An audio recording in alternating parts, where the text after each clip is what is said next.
খবরদার, কাউকে তুচ্ছ করে অবজ্ঞা করে কখনো কিছু বলা যাবে না। এই জিহ্বাটা এটা ভয়ঙ্কর একটা অঙ্গ। বেশিরভাগ পাপ এই জিহ্বা দিয়ে হয়। কি দিয়ে হয়? এই জন্য সাহাবারা জিহ্বা ধরে মাঝে মাঝে জিহ্বার মধ্যে ব্যাত মারতেন আর বলতেন, জিহ্বা তোর জন্য আমি আটকে যাবো কিয়ামতের দিন।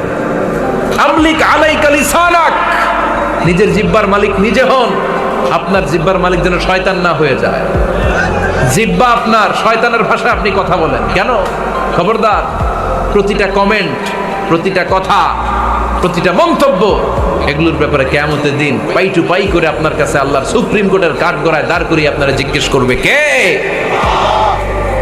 এজন্য বিশ্বনবী বলছেন, মাইয়াদ মানলি মা বাইনা লিহিয়াইহি ওয়া মা বাইনা রিজলাইহি আদমান লাহুল জান্নাহ। আমার কোন উম্মত যদি দুইটা অঙ্গের গ্যারান্টি আমারে দেয়, আমি আমার উম্মতকে জান্নাতের গ্যারান্টি দেব। দুইটা অঙ্গের একটা হলো জিহ্বা আর একটা লজ্জাস্থান। দুই চোয়ালের মাঝে যা থাকে লিজ্জা,